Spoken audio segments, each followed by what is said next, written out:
Hello guys, welcome back in today session. दोस्तों, यहां पर इस बंदे को देखिए, बेचारा कितना परेशान है, कितना परेशान है। सारी किताबें आसपास रख ली है और एक इधर लड़की को देखिए, बेचारी कितनी खुश है। तो ये बेचारा परेशान है और इसको देखो कितनी हंस रही, कितने दांत दिखा रही है। ऐसा क्यों हो रहा है? इसको बोलते स्टडी प्रेशर। ये वीडियो आपकी जिंदगी बदलने वाला है अगर आपने 5 मिनट अगले दिए तो। अगर आप स्टूडेंट हैं, अगर आप ऑफिस में जॉब करते हैं या कोई भी काम कर रहे हैं, तो ये वीडियो आपके काम का है, क्योंकि आज मैं आपको बताने वाला हूं कि सेल्फ स्टडी, खुद से पढ़ाई करके आप कैसे किसी भी एग्जाम में टॉप कर सकते हैं और साथ में अपनी लाइफ में आगे बढ़ सकते हैं। चाहे आप स्टूडेंट हो, चाहे आप एम्प्लॉय हो, चाहे आप बॉस हो, चाहे आप लीडर हो, अगर आपको खुद से पढ़ना आ गया, खुद से पढ़ाई करना आ गया, तो आप भी दुनिया के टॉप 10 लोगों में से one of the best person बनेंगे। देखिए यहां पर जो दो पिक्चर मैंने क्यों लगाई है, अभी आगे बताऊंगा आपको। कि यहां पर ये भाई साहब के पास पढ़ाई करने का कोई मैनेजमेंट नहीं है और यहां पर इसने क्या किया है कि अपनी पढ़ाई कंप्लीट कर ली है और इसको पता है कि एग्जाम में मेरे अच्छे मार्क्स आने वाले हैं। दोस्तों, कुछ ऐसे लोग होते हैं जो कोचिंग पर, कॉलेज पर डिपेंड नहीं होते।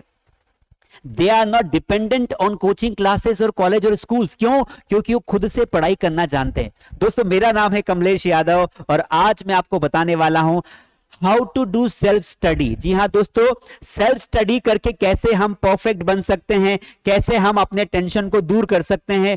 और दुनिया के जितने भी महान लोग रहे हैं, दुनिया के जितने भी महान लोग रहे हैं, उनको आप देख लेना, उनको जीवनी पढ़ोगे ना, तो उन्होंने खुद के साथ टाइम बिताया, खुद से पढ़ाई की और खुद के दम पर वो अपने जीवन में सफल हुए। और साथ में कोई भी एग्जाम आ जाए, जितने भी आईआईटी, नीट, यूपीएससी, सीए, किसी भी एग्जाम के टॉपर होंगे, उनसे पूछ लेना, वो यही बोलेंगे कि कोचिंग तो मैंने ज्वाइन की थी, लेकिन मैंने खुद से ज्यादा पढ़ाई की।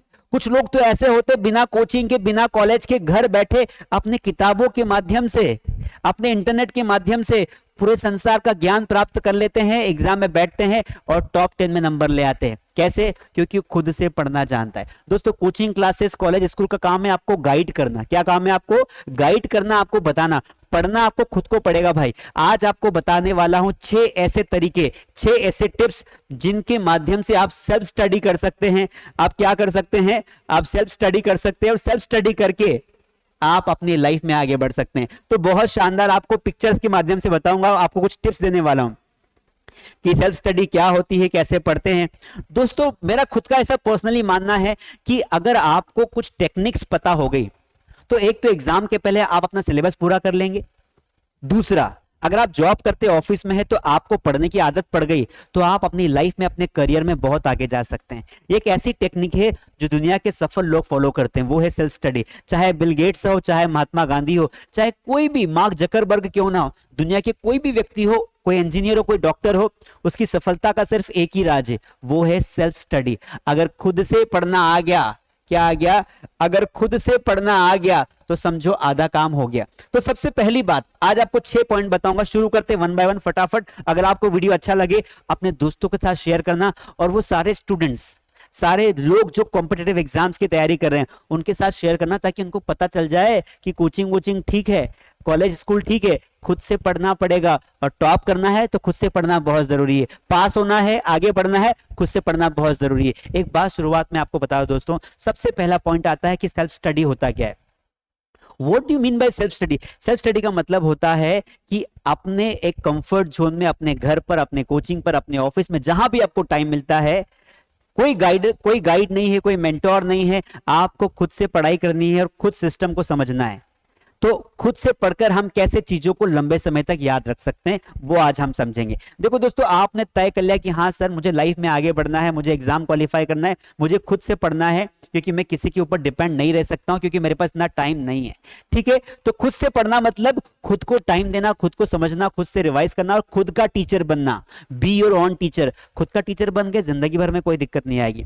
चलिए, सबसे पहली बात, जब आपको लगता है कि आपको खुद से पढ़ाई करनी चाहिए, 24 घंटे आप सबके पास होते हैं, टॉपर के पास भी होते हैं, आपके पास भी है, दुनिया के सफलतम व्यक्ति के पास भी, इलोन मस्क के पास भी 24 घंटे, हमारे पास भी। हम पीछे क्यों? क्योंकि हम पढ़ाई कम करते हैं, हम खुद को टाइम कम देते हैं, बस लोगों की बातों में आ जाते हैं, लोगों को देखते रहते हैं, टाइम वेस्ट करते रहते हैं।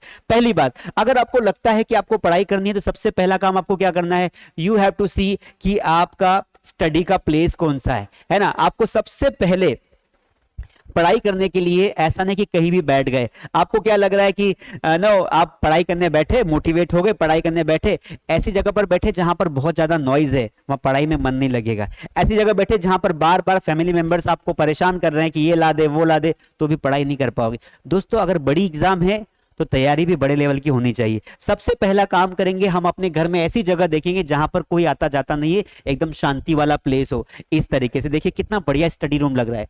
आपको चाहिए एक टेबल कुर्सी, सामने किताबें, और अगर खिड़की के बाहर विंडो में नेचर हो तो अति उत्तम है, क्योंकि नेचर से हमें ताकत मिलती है। ऐसा प्लेस हो, आपके दिमाग से क्रिएटिविटी निकलेगी, आपके थॉट्स बिल्कुल फास्ट होंगे और आपके मन में शांति रहेगी, और जो पढ़ोगे वो सीधा दिमाग में चला जाएगा, जो पढ़ोगे सीधा दिमाग में चला जाएगा। आपने अपनी जिंदगी में देखा होगा कुछ लोग ऐसे होते हैं जिनको सब कुछ याद रहता है। क्यों? क्योंकि वो जब पढ़ते हैं तब उनका 100% माइंड उस चीज पर लगा होता है। यही फर्क होता है। और आप कितना भी पढ़ लो, आपको याद नहीं हो रहा है, मतलब आपने जो पढ़ा उस समय आपको डिस्टरबेंस बहुत था। इसका ही खेल है। यहां पर इस बंदी को देखिए, बहुत ही प्यारी लड़की है। यहां पर देखिए किस तरीके से पूरे कंसंट्रेशन के साथ पढ़ाई कर रही है। क्यों? क्योंकि आसपास कुछ भी नहीं है, एक बढ़िया सा गुलदस्ता रखा हुआ है, सामने लैपटॉप है और एक किताब है, प्रॉपर पेन का बॉक्स है, बार बार बीच में चाय कॉफी लगे तो कॉफी का कप रखा हुआ है, और अच्छे से पढ़ाई कर रही है। आपके बच्चे हो, आपके दोस्त हो, उनको भी यही माहौल दीजिए कि उनको क्या करिए कि अकेलापन दीजिए, एक प्रॉपर स्टडी रूम बना के दे दीजिए।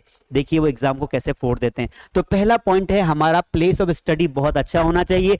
बिस्तर पर बैठकर पढ़ाई नहीं करना है, सोफे पर बैठकर लेटकर पढ़ाई नहीं करना है, वरना वहीं सो जाओगे, किताबें अकेली पढ़ती रहेगी और तुम निपट जाओगे। आगे बढ़ जाते हैं। देखिए दोस्तों, नंबर 2, व्हेन टू स्टडी। सबसे ज्यादा स्टूडेंट्स की, लोगों की प्रॉब्लम ये है, सोचते बहुत है करते कुछ नहीं है। सोचते कल से पढ़ाई करूंगा, सुबह 4 बजे उठ के पढ़ाई करूंगा, होता नहीं है। क्यों नहीं होता है? क्योंकि आप दृढ़ संकल्पित नहीं है, आपके सामने आपका गोल ना फीका पड़ रहा है, इसलिए आप उठ नहीं पाते हैं। दोस्तों सबसे मेन इंपॉर्टेंट पॉइंट है, what is the right time to study. खुद से पढ़ाई करनी है तो आपको, मान लो 1 महीने बाद एग्जाम है, तो आपको कैसे पढ़ना है, कब पढ़ना है? तो कब पढ़ना है बताओ? 11 बजे पढ़ोगे, 12 बजे पढ़ोगे, पढ़ोगे कब?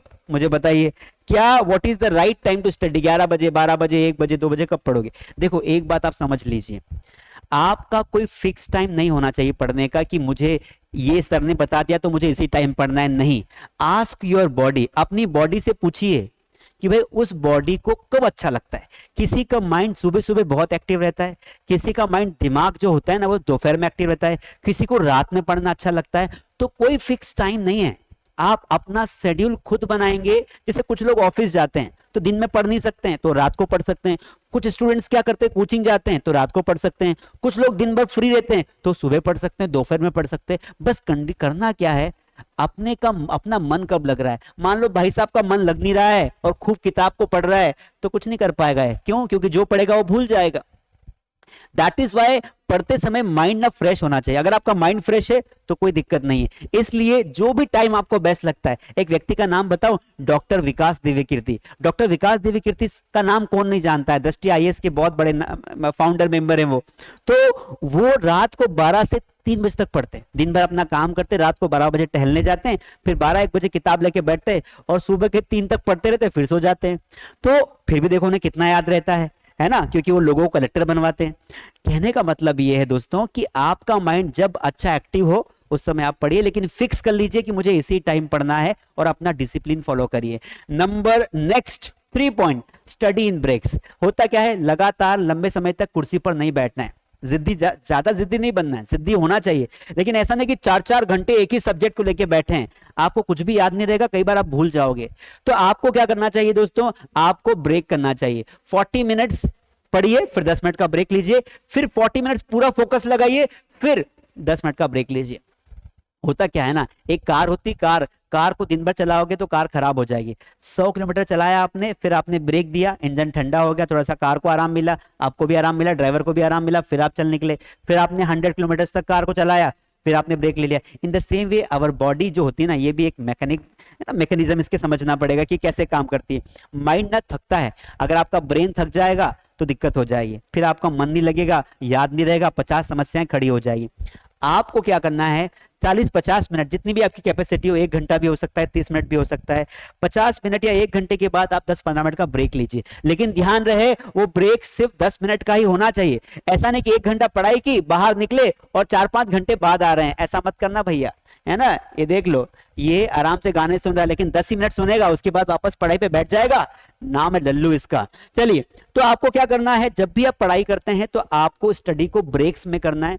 थोड़ा थोड़ा पढ़िए, ब्रेक कर दीजिए, माइंड फ्रेश रहेगा, चीजें याद होगी और भूलने की गुंजाइश बहुत कम रहेगी। आगे बढ़ जाते हैं, 4 नंबर की बढ़िया सी ट्रिप। अगर आप एक स्टूडेंट हैं तो पहली बात तो आप अकेले में पढ़ने बैठिए। अब वहां पर आसपास कोई नहीं है आपको देखने वाला, तो आप लाउडली पढ़िए, मतलब रीड लाउडली। कोई भी टॉपिक आप समझ रहे हैं तो आपको खुद से पढ़ना है। टीच यूर सेल्फ, खुद का टीचर बन जाइए। देखिए इस भाई साहब को दिख रहा है, फोटो दिख रही है, ये भाई साहब बढ़िया से आराम से अपने रूम में बैठे हुए हैं और किताब ले ली और खुद को समझा रहे हैं कि ऐसा ऐसा होता है। जब आप खुद को समझाते हैं तो वो चीज लंबे समय तक याद रहती है, क्योंकि खुद को आप बार बार समझाते हैं कि चीज तो दिमाग में बैठ जाती है। सो दैट इज वाई कोई भी चीज पढ़ोगे तो आपको उसको लाउडली पढ़ना है। क्या पढ़ना है? लाउडली पढ़ना है। और एक बात ध्यान रखना है, जो असाइनमेंट बनाते हैं, प्रोजेक्ट कंप्लीट करते हैं, होमवर्क करते हैं, वो पढ़ाई की कैटेगरी में नहीं आता है। वो एक हिस्सा है जो आपको कंप्लीट करना है। याद करना, मेमोराइज करना, चीजों को लंबे समय तक कंसेप्ट को समझना, वो होती है पढ़ाई। वरना बहुत सारे ऐसे बच्चे होते हैं, घर आते हैं, घर का बहुत सारा अपना स्कूल का बहुत सारा होमवर्क होता है और बैठ गए 4-4 घंटे कॉपी कंप्लीट कर रहे हैं। पापा को लग रहा है बच्चा बहुत पढ़ाई कर रहा है, पढ़ाई नहीं कर रहा है, वो कॉपी कंप्लीट कर रहा है। पढ़ाई करना वो होती है जो आप कॉपी कंप्लीट करने के अलावा चीजें जो याद करते हैं एग्जाम के पर्पज से। तो ये पॉइंट बहुत इंपॉर्टेंट है। अगर आपको चीजों को लंबे समय तक याद रखना है तो आपको क्या करना रहेगा दोस्तों, आपको बार बार लाउड रीड करना है, चाहे कोई हंसे या कुछ भी कहे, रीड करोगे तो that would be much better. पांचवी जो टिप है वो है सेट टारगेट्स। देखो आपके पास टारगेट्स नहीं होंगे ना, गोल नहीं होंगे ना, तो कितना भी पढ़ लीजिए मन में हमेशा संतुष्टि नहीं होगी, सेटिस्फेक्शन नहीं होगा। ऐसा ही लगता रहेगा कि मैंने कुछ नहीं पढ़ा है, मेरा बहुत सारा छूट गया है, डिमोटिवेशन आएगा और एग्जाम खराब कर बैठोगे। आपको करना क्या है कि आपको एग्जाम को कितने दिन बचे हैं उस हिसाब से आपको टारगेट कर लेना है कि अगर एग्जाम को 40 डेज हैं, 40 दिन है, तो आपको इतने इतने स्लॉट्स में बांट देना है कि 15 दिन ये पढ़ूंगा, 15 दिन ये पढ़ूंगा, फिर लास्ट के 10 दिन ये पढ़ूंगा। तो उसी प्रकार सबसे पहले 2 प्रकार के टारगेट्स आपको बनाने। एक टारगेट आपको बनाना है कि 24 घंटे मेरे पास है, इतने घंटे 6 घंटे सोने के गए और बाकी मेरे थोड़े बहुत काम के गए, अब मेरे पास जो 12 घंटे बचे इसमें मुझे इन 4-4 घंटे को मुझे बांट लेना है। मतलब आपको क्या करना चाहिए कि अगर आपके पास 12 घंटे हैं तो उन 12 घंटों को आप 4-4 घंटों में बांट लीजिए या आप 3-3 घंटों में बांट लीजिए, है ना। और फिर आपको उनके हिसाब से, सब्जेक्ट के हिसाब से प्लान करिए। किसके हिसाब से? सब्जेक्ट के हिसाब से प्लान करिए। सब्जेक्ट वाइज आप प्लान करिए कि आपको कौन से 4 घंटे कौन से सब्जेक्ट को देने हैं, और पूरा प्लान करके चलेंगे ना आपके लेवल के हिसाब से, मैं गारंटी देता हूं दिन भर पढ़ने के बाद आपको बड़ी संतुष्टि होगी, अच्छी नींद आएगी। आप बोलोगे हाँ सर मजा आ गया, आज मैंने ये 3 सब्जेक्ट पढ़ लिए, मेरा काम भी हो गया, बस कल भी मैं इसी रूटीन को फॉलो करूंगा और देखिए एग्जाम तक ना मैं बहुत बढ़िया स्थिति में पहुंच जाऊंगा। तो टारगेट बनाइए। अगर आपने टारगेट नहीं बनाया, गोल नहीं बनाया, तो फिर आप कितना भी पढ़ लीजिएगा आपको सेटिस्फेक्शन नहीं मिलेगा, संतुष्टि नहीं मिलेगी, और संतुष्टि नहीं हुई ना तो एग्जाम बिगाड़ दोगे। इसीलिए आज से जितना भी टाइम बचा है खुद को बोलो कि हो जाएगा, कर लूंगा। आज से अपना टाइम टेबल बनाओ, टारगेट बनाओ, उस टारगेट के हिसाब से पढ़ाई करो। उस टारगेट से कोई समझौता नहीं करना है, कोई शादी पार्टी कुछ नहीं जाना है, क्योंकि जिनका लक्ष्य महान होता है ना वो छोटी मोटी शादी पार्टियों में इंटरेस्ट नहीं लेते हैं, क्योंकि उनको देश के लिए, उनको अपनी दुनिया के लिए बहुत बेहतर करना होता है। अगला पॉइंट, लास्ट पॉइंट है, बहुत इंपॉर्टेंट, रिवाइज। क्या करना है? देखिए दोस्तों क्या करना है, आपको रिवाइज करना है। अब देखिए revision before sleeping. Revise before sleeping मतलब क्या होता है कि यहां पर 2 लोग हैं, एक बंदा रिवीजन कर रहा है, पिछला बंदा कॉफी पी रहा है। क्यों? क्योंकि इसने भी दिन भर पढ़ाई की, इसने भी दिन भर पढ़ाई की। पीछे दिख रहा है इंसान, दिख रहा है ना। अब ये बढ़िया क्या कर रहा है, इसको लग रहा है मैंने बहुत सारा पढ़ लिया है, अब मैं बढ़िया कॉफी पीता हूं और गाने सुनता हूं, रील्स देखता हूं, और ये बंदा टाइम वेस्ट कर रहा है। क्यों? क्योंकि इसको लगता है कि इसे सब याद हो जाएगा। और ये बंदा क्या कर रहा है कि चलो दिन भर तो मैंने पढ़ लिया है, अब फटाफट आधे घंटे में जितना मैंने दिन भर पढ़ा उसके मेन पॉइंट्स में रिवाइज कर लेता हूं। तो कौन सा बंदा बढ़िया है? Who is doing good? He is doing good. क्योंकि इसको पता है कि अगर मैंने दिन भर में 3 सब्जेक्ट पढ़े, अगर मैंने उन्हें रिवाइज नहीं किया तो मैं भूल जाऊंगा, और इसको लग रहा है कि मुझे सब याद रहेगा। हम सब इंसान हैं, हम कॉमन, हमारा दिमाग कॉमन होता है, इसीलिए हमें सोने से पहले रिवाइज करना चाहिए। एक अच्छा स्टूडेंट वो होता है जो सोने से पहले एक बार सोचे कि दिन भर मैंने क्या किया और कल मुझे क्या करना है। So that is why revision करना चाहिए। आप मेन पॉइंट्स को रिवाइज कर लीजिए और थोड़ा सा खुद के साथ टाइम व्यतीत करिए, आपको सारा याद रहेगा। फिर वापस सेकंड डे, थर्ड डे, इस तरीके से आप प्लान करेंगे तो the success will be yours. तो ये वो 6 पॉइंट थे, ये वो 6 पॉइंट थे जो मैं आपको बताना चाहता हूं। अपने दोस्तों के साथ इस वीडियो को शेयर करिए, क्योंकि आवर स्टूडेंट्स आवर सक्सेस, अगर आप सफल हो गए तो हम भी सफल हो जाएंगे। मेरा हमेशा यही उद्देश्य होता है कि बच्चों तक जो जो बहुत इंपॉर्टेंट चीजें हैं वो पहुंचाई जाए, क्योंकि कई सारे ऐसे बच्चे होते हैं जिनके पास टैलेंट होता है, नॉलेज होता है, लेकिन वो उसका सही उपयोग नहीं कर पाते हैं, क्योंकि उनके पास स्ट्रेटेजी नहीं होती, टेक्निक नहीं होती। टेक्निक और स्ट्रेटेजी के लिए मैं बना हूं, मैं आपको हमेशा गाइड करता रहूंगा। आप सभी बच्चों तक ये वीडियो पहुंचाए और उन्हें बताए कि टेंशन नहीं लेना है, प्रॉपर प्लान के साथ पढ़ाई करोगे तो अभी भी कुछ नहीं बिगड़ा है, अभी कुछ नहीं बिगड़ा है। बस प्लान करिए और एग्जाम को फोड़ देंगे और प्रॉपर टाइम वेस्ट नहीं करेंगे और किसी पे डिपेंड नहीं रहेंगे, ना दोस्त पे, ना कोचिंग पे, ना कॉलेज पे, खुद पे विश्वास करेंगे और एग्जाम को बढ़िया करके आएंगे और रिजल्ट भी अच्छा आएगा। तो मेरा नाम था कमलेश यादव, आपको जरूर याद होगा। Thank you so much. अगली बार मिलेंगे अगली कुछ स्टडी टिप्स के साथ। Thank you.